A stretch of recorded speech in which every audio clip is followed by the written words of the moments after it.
Hello everyone, welcome to Learner B. I am Shivani Chauhan. इस वीडियो में हम देखेंगे क्लास 9th हिंदी की जो बुक है स्पर्श, और उसका चैप्टर 5 देखने वाले हैं हम यहाँ पे। वैज्ञानिक चेतना के वाहक चंद्रशेखर वेंकटरमन। हमारा जो साइंस है, ठीक है, साइंस हो गया और मैथ्स हो गया, वो हमारा दूसरा चैनल है ना लर्नर-बी एक्स्ट्रा, वहाँ पर कवर्ड है। फिर इसके बाद जो इसमें इंग्लिश और एसएसटी, वो हमारा यहाँ पर लर्नर-बी पर ही कवर्ड है। तो ये चैप्टर है, देखते हैं, हिंदी का वैज्ञानिक चेतना के वाहक चंद्रशेखर वेंकटरमन। और आप लोग कुछ भी सर्च करते हैं ना, तो सर्च के आगे आप लोग लर्नर-बी लिख दिया करिए। कोई भी चैप्टर सर्च करें तो आपको लर्नर-बी के जो भी वीडियो है इजीली मिल जाएगा। देखते हैं वैज्ञानिक चेतना के वाहक चंद्रशेखर वेंकटरमन। तो चंद्रशेखर वेंकटरमन के बारे में हम लोग पढ़ने वाले हैं इस चैप्टर में। वैज्ञानिक चेतना यानी कि साइंटिफिक नॉलेज के वाहक, साइंटिफिक नॉलेज को फैलाने वाले चंद्रशेखर वेंकटरमन। तो देखते हैं चैप्टर। पेड़ से सेब गिरते हुए तो लोग सदियों से देखते आ रहे थे, मगर गिरने के पीछे छिपे रहस्य को न्यूटन से पहले कोई और समझ नहीं पाया। तो देखिए, पेड़ से सेब तो हमेशा ही गिरते थे, सदियों से गिरते थे, लोग देखते भी थे, बट उसका क्या रहस्य था, क्यों गिर रहे थे वो पेड़ से सेब, ये तो न्यूटन ने ही हमें समझाया। ठीक उसी प्रकार विराट समुद्र की नील वर्णीय आभा को भी असंख्य लोग आदिकाल से देखते आ रहे थे, मगर इस आभा पर पड़े रहस्य के पर्दे को हटाने के लिए हमारे समक्ष उपस्थित हुए सर चंद्रशेखर वेंकटरमन। तो समुद्र की नील वर्णीय आभा, इसका मतलब है जो समुद्र हमें नीला रंग का दिखता है, तो क्यों दिखता है, इस बात को हमें बताया चंद्रशेखर वेंकटरमन ने। बात सन 1921 की है, जब रामन समुद्री यात्रा पर थे। जहाज के डेक यानी कि जहाज के आगे वाले हिस्से पर वो खड़े होकर नीले समुद्र को निहारना प्रकृति प्रेमी रामन को बहुत अच्छा लगता था। तो प्रकृति प्रेमी यानी कि एनवायरनमेंट को, वातावरण, पर्यावरण से प्यार करने वाले थे, इनको बहुत पसंद था नेचर। ये समुद्र को देखते थे, बड़ा अच्छा लगता था इन्हें। वे समुद्र की नीली आभा में घंटों खोए रहते। लेकिन रमन केवल भावुक प्रकृति प्रेमी ही नहीं थे, उनके अंदर एक वैज्ञानिक की जिज्ञासा भी उतनी ही सशक्त थी। तो चंद्रशेखर वेंकटरमन थे, वो सिर्फ इसलिए नहीं समुद्र को, मतलब एक नेचर लवर के तौर पर ही नहीं, बल्कि एक साइंटिफिक नज़रिए से भी देखा करते थे समुद्र को। यही जिज्ञासा उनसे सवाल कर बैठी, आखिर समुद्र का रंग नीला ही क्यों होता है, कुछ और क्यों नहीं होता। तो उन्होंने सोचा कि आखिर समुद्र का जो कलर है वो ब्लू ही क्यों होता है। आप लोगों को पता है क्या? नहीं पता तो चैप्टर में आज पता लग जाएगा। सवाल देखिए, रामन सवाल का जवाब ढूंढने में लग गए। जवाब ढूंढते ही वे विश्वविख्यात बन गए।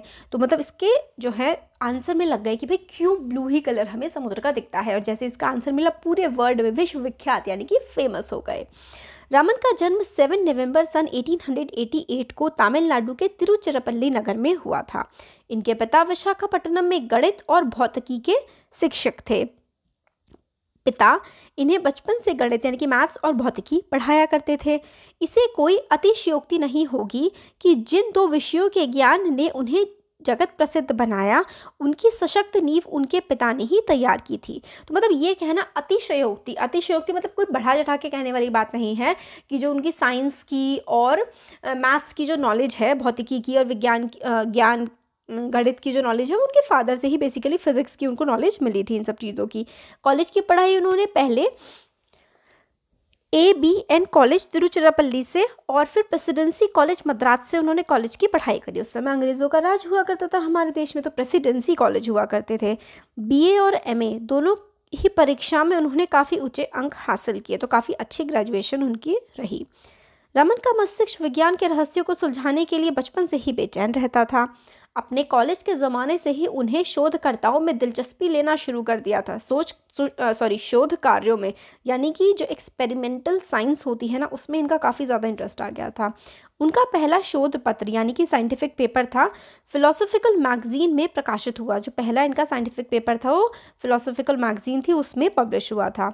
उनकी दिली इच्छा तो यह थी कि वे अपना सारा जीवन शोध कार्यों को ही समर्पित कर दें, मगर उन शोध कार्यों को पूरे समय के करियर के रूप में अपनाने की कोई खास व्यवस्था नहीं थी। तो इनका तो मन था कि अपनी पूरी लाइफ जो है ये वो साइंटिफिक डेवलपमेंट में, रिसर्च करने में ही लगा दे, बट उस समय में साइंटिस्ट और रिसर्च ये सब इतनी ज़्यादा प्रोग्रेस नहीं कर पाई थी, है ना। तो इनको पता नहीं था फिर ये करें क्या। प्रतिभावान छात्र सरकारी नौकरी की ओर आकर्षित होते थे। तो जो प्रतिभावान यानी कि बहुत अच्छे लोग होते थे, होशियार, वो सरकारी नौकरी में जाना चाहते थे। तो भाई जैसे कि वही गंगा बहती है, सब उसी के साथ बहते जाते हैं, उसी तरीके से रमन भी अपने समय के अन्य सुयोग्य छात्रों की भांति भारत सरकार के वित्त विभाग में अफसर बन गए। तो फाइनेंशियल डिपार्टमेंट में ये ऑफिसर बन गए। उनकी तैनाती कलकत्ता में हुई। कलकत्ता में सरकारी नौकरी के दौरान उन्होंने अपने स्वाभाविक रुझान को बनाए रखा।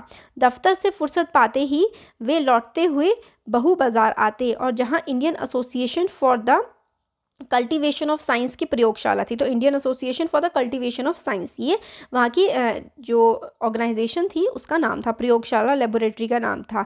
यह अपने आप में एक अनूठी संस्था थी जिसे कलकत्ता के एक डॉक्टर महेंद्र लाल सरकार ने वर्षों की कठिन मेहनत और लगन के बाद खड़ा किया था। तो डॉक्टर महेंद्र लाल ने इस संस्था को बनाया था। इस संस्था का उद्देश्य था कि देश में वैज्ञानिक चेतना का विकास करना। अपने महान उद्देश्यों के बावजूद इस संस्था के पास साधनों का नितांत अभाव था। तो बहुत ज़्यादा महेंद्र लाल जो हैं ये कोशिश करते थे कि लेबोरेटरी अच्छी चले, बट पैसों की काफ़ी ज़्यादा कमी थी। रमन इस संस्था की प्रयोगशाला में काम चलाऊ उपकरणों का इस्तेमाल करते हुए शोध कार्य करते। तो काम चलाऊ मतलब नॉर्मल से थोड़े बहुत चलने वाले उपकरणों के साथ ही ये अपना काम किया करते थे। यह अपने आप में एक आधुनिक हठ योग का उदाहरण था, जिसमें एक साधक दफ्तर में कड़ी मेहनत के बाद बहू बाजार की इस मामूली सी प्रयोगशाला में पहुंचता और अपनी इच्छा शक्ति के जोर से भौतिक विज्ञान को समृद्ध बनाने का प्रयास करता। तो मतलब पूरे दिन के थके हारे होने के बावजूद भी आगे साइंटिफिक रिसर्च करते थे अपने ऑफिस से आकर के। उन्हीं दिनों में वाद्य यंत्रों की ओर आकृष्ट हुए। वाद्य यंत्र यानी कि जिन चीज़ों में साउंड आती है उसकी तरफ भी अट्रैक्ट हुए। वे वाद्य यंत्रों की ध्वनियों के पीछे छिपे वैज्ञानिक रहस्य की परतें खोलने का प्रयास करते रहे। तो भाई वो सोचते थे कि ये जो इंस्ट्रूमेंट्स में से आवाज़ें आती हैं इनका साइंटिफिक रीज़न क्या है। इस दौरान उन्होंने अनेक वाद्य यंत्रों का अध्ययन किया, जैसे कि आप फिजिक्स में चैप्टर साउंड पढ़ते हैं, उस वो साइंटिफिक नॉलेज हमने पाली ना उसकी, जिसमें देशी और विदेशी दोनों प्रकार के वाद्य यंत्र थे। वाद्य यंत्रों पर किए जा रहे शोध कार्यों के दौरान उनके अध्ययन के दायरे में जहां वायलिन, चेलो और पियानो जैसी विदेशी वाद्य आए, वहीं वीणा, तानपुरा, मृदंगम पर भी उन्होंने काम किया। तो साउंड पर भी इन्होंने काफ़ी काम किया। उन्होंने वैज्ञानिक सिद्धांतों के आधार पर पश्चिमी देशों की इस भ्रांति को तोड़ने की कोशिश की कि भारतीय वाद्य यंत्र विदेशों की तुलना में घटिया हैं। तो देखिए, जब विदेशी अंग्रेज़ होते थे ये लोग तो हमारी हर चीज़ को बेकार कहते थे, इनफैक्ट हमारे म्यूज़िक को भी ये लोग बेकार बताते थे। तो चंद्रशेखर वेंकटरमन ने साइंटिफिक नॉलेज के थ्रू ये प्रूफ करने की कोशिश की कि भाई अंग्रेज़ों, आपका ही सब कुछ अच्छा नहीं, हमारे वाद्य यंत्र भी कोई कम नहीं है। हमारे म्यूजिकल इंस्ट्रूमेंट तबला, हारमोनियम, ये भी आपसे कोई कम नहीं है। वाद्य यंत्रों के कंपन के पीछे गणित पर उन्होंने अच्छा खासा काम किया और अनेक शोध पत्र भी प्रकाशित किए। तो किस तरीके से वाइब्रेशंस, कंपन यानी कि जो वाद्य यंत्र जब बजते हैं तो किस तरीके से उसमें कंपन क्रिएट होता है, यानी कि कैसे उसमें वाइब्रेशंस, तरंगे निकलती हैं, उसके बारे में इन्होंने काफ़ी साइंटिफिक पेपर्स लिखे। उस जमाने के प्रसिद्ध शिक्षा शास्त्री सर आशुतोष मुखर्जी को इस प्रतिभावान युवक के बारे में जानकारी मिली। उन्हीं दिनों कलकत्ता विश्वविद्यालय में प्रोफेसर का नया पद सृजित हुआ। तो एक काफ़ी ज़्यादा फेमस शिक्षा शास्त्री, मतलब काफ़ी ज्ञान रखने वाले थे आशुतोष मुखर्जी, उनको वेंकटरमन के बारे में, चंद्रशेखर वेंकटरमन के बारे में पता लगा और कलकत्ता के जो यूनिवर्सिटी थी एक प्रोफेसर का पद आया था। मुखर्जी महोदय ने मुखर्जी जो थे उन्होंने रमन के समक्ष प्रस्ताव रखा कि वे सरकारी नौकरी छोड़कर कलकत्ता विश्वविद्यालय में प्रोफेसर का पद स्वीकार कर लें। तो रमन से उन्होंने कहा मुखर्जी जी ने कि आप एक गवर्नमेंट जॉब जो कर रहे हैं इसको छोड़ दें और प्रोफेसर बन जाएं। रमन के लिए यह एक काफ़ी कठिन निर्णय था। उस जमाने के हिसाब से वे एक अत्यंत प्रतिष्ठित सरकारी पद पर थे, जिसके साथ मोटी तनख्वाह और अनेक सुविधाएं जुड़ी हुई थी। तो इनकी जो जिस पोजीशन पे थे पहले चंद्रशेखर वेंकटरमन, बहुत अच्छी सैलरी थी और बहुत सारी अन्य सुविधाएं भी इनको मिलती थी। उन्हें नौकरी करते हुए 10 वर्ष हो चुके थे। ऐसी हालत में सरकारी नौकरी छोड़कर कम वेतन और कम सुविधाओं वाली विश्वविद्यालय की नौकरी में आने का फैसला करना हिम्मत का काम था। तो बहुत मुश्किल था उनके लिए काम करना या नौकरी छोड़ना। सरकारी नौकरी की सुख सुविधाओं को उन्होंने छोड़ दिया। सन 1917 में कलकत्ता विश्वविद्यालय में नौकरी करने आ गए। उनके लिए सरस्वती की साधना सरकारी सुख सुविधाओं से कहीं अधिक महत्वपूर्ण थी। तो सरस्वती की साधना यानी कि नॉलेज के लिए काम करना उनके लिए ऐशो आराम से और पैसे से ज़्यादा महत्वपूर्ण था। कलकत्ता विश्वविद्यालय के शैक्षणिक माहौल में वे अपना पूरा समय अध्ययन अध्यापन और शोध में बिताने लगे। तो कलकत्ता यूनिवर्सिटी में जब वो पढ़ाते भी थे और पूरा का पूरा टाइम अपना पढ़ाने में, शोध करने में, यानी कि एक्सपेरिमेंट्स करने में निकाल दिया करते थे। 4 साल बाद यानी कि सन 1921 में समुद्र यात्रा के दौरान जब रमन के मस्तिष्क में समुद्र के नीले रंग की वजह का सवाल हिलोरे लेने लगा, तो उन्होंने आगे इस दिशा में प्रयोग किए जिसकी परिणति रमन प्रभाव यानी कि रमन इफेक्ट की खोज के रूप में हुई। तो 1921 में जब वो जो है यात्रा पर गए हुए थे, समुद्री यात्रा, फिर उनके दिमाग में आने लगा कि भाई ये समुद्र नीला ही क्यों दिखता है। फिर उसके बाद उन्होंने रमन इफेक्ट हम लोगों को बताया कि क्या होता है। रमन ने अनेक ठोस रवों और तरल पदार्थों की प्रकाश की किरण के प्रभाव का अध्ययन किया। मतलब ठोस पदार्थों, जो सॉलिड चीज़ें हैं, उन पर लाइट का क्या इफेक्ट पड़ता है, और जो लिक्विड चीज़ें हैं उन पर किसी भी लाइट को डालने का क्या इफेक्ट पड़ता है, ये इन्होंने स्टडी करी। उन्होंने पाया कि जब एक वर्णीय प्रकाश की किरण किसी तरल या ठोस रवेदार पदार्थ से गुजरती है तो गुजरने के बाद उसके वर्ण में परिवर्तन आ जाता है। देखिए, वर्ण जो शब्द है ना, इसका मतलब होता है कलर। तो इन्होंने ये पता किया कि एक वर्णनीय मतलब एक कलर की अगर लाइट है, यानी कि सपोज करें वाइट लाइट की किरण जो है तरल पदार्थ यानी कि लिक्विड पर पड़ती है या फिर किसी सॉलिड से गुजरती है, तो गुजरने के बाद उसके वर्ण में परिवर्तन आता है। मतलब लाइट जब किसी भी ऑब्जेक्ट से पास करती है ना, तो उस ऑब्जेक्ट के कलर में डिफरेंस आ जाता है। वजह यह होती है कि एक वर्णीय प्रकाश की किरण के फोटोन जब तरल या ये देख, पूरा साइंस चल रही है यहाँ पे, समझाऊंगी मैं। एक वर्णीय यानी कि एक ही कलर की प्रकाश, एक वर्णीय प्रकाश, वन कलर्ड लाइट की जो किरण होती है, जो रे होती है, जब उसमें से फोटोन निकलते हैं ना, किरण के फोटोन जब तरल या ठोस रवे से गुजरते हुए इसके अणुओं से टकराते हैं, यानी कि जो कोई सपोज करिए कोई सरफेस है, इसमें क्या है, पानी है, लिक्विड है, सपोज करो, लाइट लिख दिया मैंने, लिक्विड है यानी कि पानी है किसी सरफेस पर, और उस पर आपने लाइट पास करी, तो इसमें लाइट में कुछ क्या होते हैं, लाइट में होते हैं फोटॉन्स। और ये जो पानी है इसमें कुछ एटम्स होंगे, एटम्स को हम लोग हिंदी में क्या कहते हैं, अणु कहते हैं।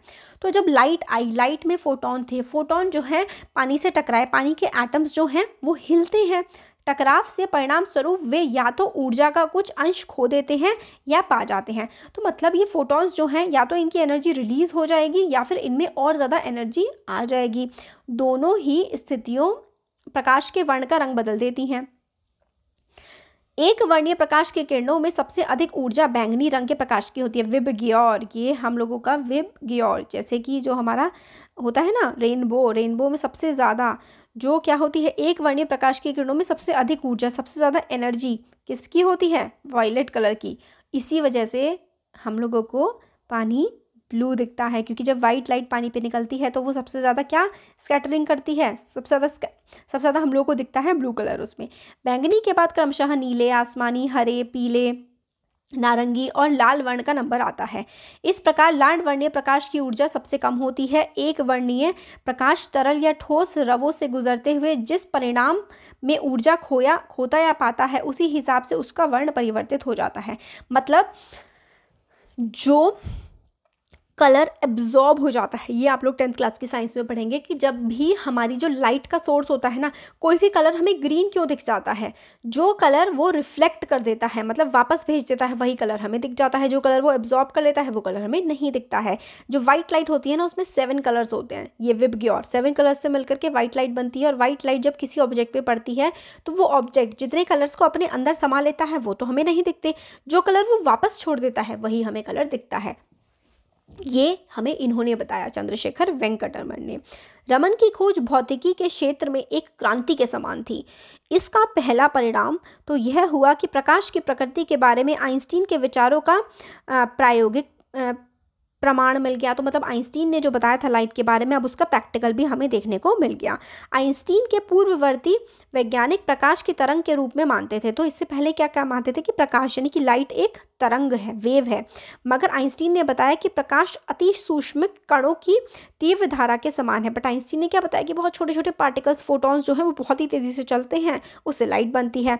इन अति सूक्ष्म कणों की तुलना आइंस्टाइन ने बुलेट से की और इन्हें फोटॉन नाम दिया। तो बहुत ही फास्ट मूविंग जो चीज़ होती है ना, तो इसकी वजह से लाइट मूव करती है। इसने इसको नाम दिया आइंस्टीन ने कि भाई ये तो फोटॉन होते हैं।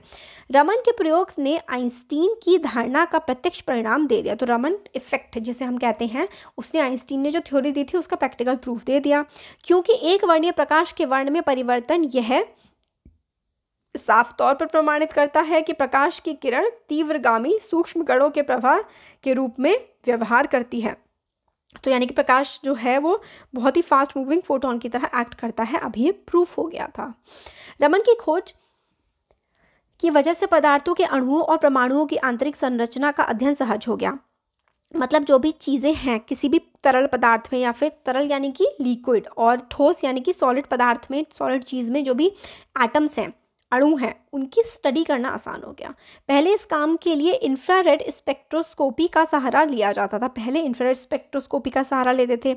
यह मुश्किल तकनीक और गलतियों की संभावना बहुत अधिक रहती थी। रमन की खोज के बाद पदार्थों की आणविक और परमाणुक संरचना के अध्ययन पर रमन स्पेक्ट्रोस्कोपी का सहारा लिया जाने लगा। तो मतलब इनके अंदर क्या है, चीज़ों के अंदर जो इनके एटम्स हैं उनके बारे में जानकारी लेने के लिए रमन स्पेक्ट्रोस्कोपी का इस्तेमाल किया जाने लगा।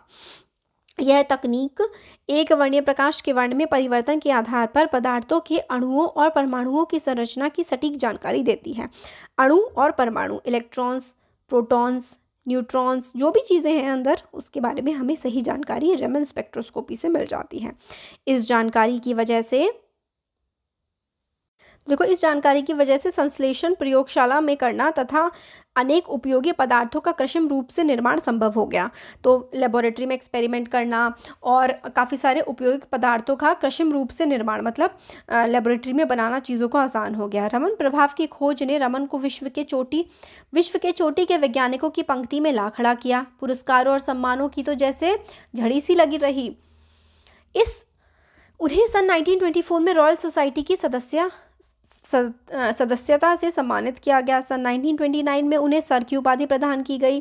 ठीक अगले ही साल उन्हें विश्व के सर्वोच्च पुरस्कार भौतिकी में नोबेल पुरस्कार से सम्मानित किया गया। उन्हें नोबेल पुरस्कार भी इनको मिला। उन्हें और कई पुरस्कार मिले, जैसे रोम के मैथ्यूसी पदक, रॉयल सोसाइटी का हूस पदक, फिलाडेल्फिया इंस्टीट्यूट का फ्रैंकलिन पदक, सोवियत रूस का अंतर्राष्ट्रीय लेनिन पुरस्कार आदि बहुत सारे इनको मिले पुरस्कार। 1954 में रमन को देश के सर्वोच्च सम्मान भारत रत्न से भी सम्मानित किया गया। वे नोबेल पुरस्कार पाने वाले पहले भारतीय वैज्ञानिक थे। फर्स्ट इंडियन थे जो कि साइंटिस्ट थे जिनको नोबेल पुरस्कार मिला। एक और पर्सन थे जिनको किसी पोयम के लिए मिला था। अगर आपको पता है तो मुझे बताना कमेंट बॉक्स में। उनके बाद यह पुरस्कार भारतीय नागरिकता वाले किसी अन्य वैज्ञानिक को अभी तक नहीं मिल पाया है। इसके बाद भारतीय नागरिकता वाले नहीं, मतलब ये इंडियन ओरिजिन के लोगों को तो बहुत सारे मिला है, बट सब अमेरिका के सिटीजन्स बन जाते हैं। बट ये इंडियन सिटीजनशिप वाले पर्सन हैं। उन्होंने अधिकांश सम्मान उस दौर में मिले जब भारत अंग्रेज़ों का गुलाम था। उन्हें मिलने वाले सम्मानों ने भारत को एक नया आत्मसम्मान और आत्मविश्वास दिया। विज्ञान के क्षेत्र में उन्होंने एक नई भारतीय चेतना को जागृत किया। मतलब भारत को पहले समझते थे ना कि यहाँ पे साइंटिस्ट नहीं हो सकते, इन्होंने सब डिस्प्रूव कर दिया कि भाई हो सकते हैं। भारतीय संस्कृति से रमन को हमेशा ही गहरा लगाव रहा। उन्होंने अपनी भारतीय पहचान को हमेशा अक्षुण्ण रखा, मतलब अपनी भारतीय पहचान को नहीं बदला उन्होंने। अंतर्राष्ट्रीय प्रसिद्धि के बाद भी उन्होंने अपने दक्षिण भारतीय पहनावे को नहीं छोड़ा। वे कट्टर शाकाहारी थे और मदिरा से सख्त परहेज रखते थे, मतलब शाकाहारी वेजिटेरियन थे, शराब नहीं पीते थे। जब वे नोबेल पुरस्कार प्राप्त करने स्टॉकहोम गए तो वहाँ उन्होंने अल्कोहल पर रमन प्रभाव का प्रदर्शन किया। बाद में आयोजित पार्टी में जब उन्होंने शराब पीने से इनकार कर दिया तो एक आयोजक ने परिहास में उनसे कहा कि रमन ने जब अल्कोहल पर रमन प्रभाव का प्रदर्शन किया, हमें आह्लादित करने में उन्हें कोई कसर नहीं छोड़ी। तो रमन पर अल्कोहल के प्रभाव का प्रदर्शन करने से परहेज क्यों? तो उन्होंने ये कहा, एक पर्सन ने, क्योंकि इन लोगों को तो इंडियंस को नीचा दिखाने में मज़ा आता है, तो एक पर्सन ने कहा कि भाई तुमने अल्कोहल पे अपना एक्सपेरिमेंट तो करा, तो तुम पे अल्कोहल का क्या प्रभाव पड़ता है ये भी तो हमें करके दिखाओ। रमन का वैज्ञानिक व्यक्तित्व प्रयोगों और शोध पत्र लेखन तक ही नहीं सिमटा रहा। उनके अंदर एक राष्ट्रीय चेतना थी और वे देश में वैज्ञानिक दृष्टि और चिंतन के विकास के प्रति समर्पित थे। मतलब वो उन्होंने देश के बहुत काम किया देश के लिए। उन्होंने अपने शुरुआती दिन हमेशा ही याद रहे, जब उन्हें ढंग की प्रयोगशाला और उपकरणों के अभाव में काफ़ी संघर्ष करना पड़ता था। इसलिए उन्होंने एक अत्यंत उन्नत प्रयोगशाला और शोध संस्थान की स्थापना की, जो बेंगलोर में स्थित है और उन्हीं के नाम पर रमन रिसर्च इंस्टीट्यूट नाम से जानी जाती है। तो रमन रिसर्च इंस्टीट्यूट के नाम से उनकी प्रयोगशाला उन्होंने बनाई, ताकि इंडिया के और साइंटिस्ट को दिक्कत ना हो एक्सपेरिमेंट्स करने में।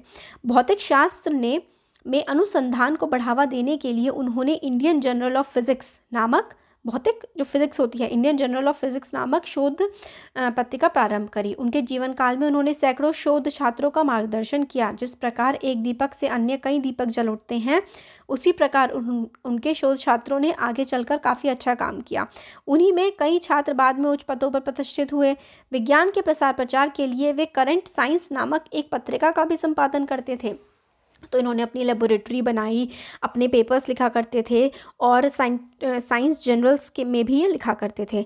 रमन प्रभाव केवल प्रकाश के किरणों तक ही नहीं सिमटा था, उन्होंने अपने व्यक्तित्व में प्रकाश की किरणों से पूरे देश को आलोकित और प्रभावित किया।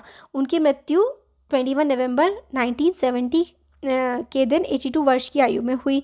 रमन वैज्ञानिक चेतना और दृष्टि की साक्षात प्रतिमूर्ति थे। उन्होंने हमें हमेशा ही यह संदेश दिया कि हम अपने आसपास घट रही विभिन्न प्राकृतिक घटनाओं की छानबीन एक वैज्ञानिक दृष्टि से करें। तो उन्होंने हम लोगों को क्या सिखाया?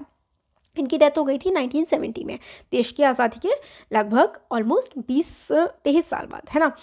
तो इन्होंने हमें सिखाया कि हमारे आसपास जो नेचर में चीज़ें हैं उनको हम लोग एक साइंटिफिक नज़रिए से देखें। तभी तो उन्होंने संगीत के सुरताल और प्रकाश की किरणों की आभा के अंदर से वैज्ञानिक सिद्धांत खोज निकाले।